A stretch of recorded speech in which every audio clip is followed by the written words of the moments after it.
eu já era professor de inglês, eu comecei a trabalhar com aulas em 2021. Então, sei lá, acho que eu tinha 21 anos, mais ou menos. Aí eu comecei a dar aulas e trabalhei, assim, acho que uns 4, 5 anos antes de ir para Nova Zelândia.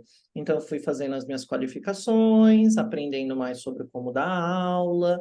E aí eu tinha o sonho de morar num país que falava inglês como primeira língua, para ter a experiência de dar aulas para estrangeiros. Então, eu não queria só me limitar a trabalhar com brasileiros. Eu tinha o interesse de trabalhar com alunos de outros idiomas para, assim, as aulas aqui no Brasil sempre foram em inglês, todas as aulas que eu dei, mas eu queria ter essa experiência. E também morar num país de língua inglesa, porque é o que eu faço, né? Eu dou aula de inglês e não ter morado fora não dava total a experiência dos costumes, da cultura, porque não é só o idioma que você aprende quando você mora fora, você também aprende sobre os costumes e a cultura. Quando eu fui para Nova Zelândia, eu já fui dando aula, então o inglês não era o problema.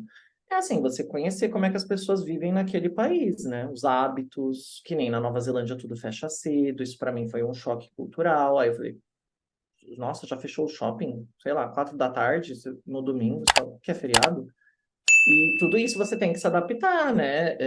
Se moldar a uma cultura diferente. Então, era esse o meu objetivo quando eu fui para o exterior mesmo. O país em si não era muito foco. Tinha, claro, preferências, mas o curso que eu encontrei na Nova Zelândia foi depois que eu meio que desisti de, assim, que eu não encontrava nada sozinho. Tentei Estados Unidos, Canadá, assim, um curso que tinha na minha área. Não achava, só achava mestrado, que não dava permissão de trabalho. Aí eu falava, gente, eu vou fazer o quê? Eu não quero fazer um curso que não tem a ver com a minha área. E também, às vezes, nem conseguia visto no Canadá. Eu não consegui por causa disso. Porque os cursos que tinham, que eu queria fazer, não tinha nada a ver com aula, né? Então, eles falavam, porque era o que tinha, né? Sobrava.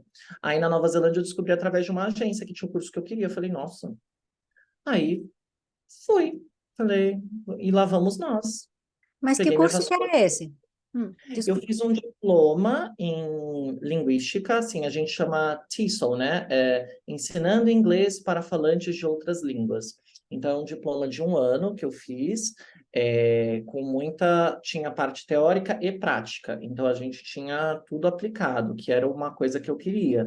Eu não queria viver de teoria, coisa que a gente tem muito nas faculdades, em geral, não só no Brasil, na Nova Zelândia também, é muita teoria. E não tem a prática. E assim, eu já tinha prática de aula, mas eu queria me aprofundar, me especializar, saber mais e mais. E esse curso tinha isso. A gente tinha as aulas que a gente dava para o pessoal que fazia aula de graça, né? Eles eram os nossos porquinhos da Índia, né? Nossos hamsters, camundongos. A gente ia testando o que a gente estava aprendendo na sala de aula, né, com o professor. Aí eu fiz um ano desse curso e tinha permissão para trabalhar, então era tudo certinho do que eu queria nesse sentido.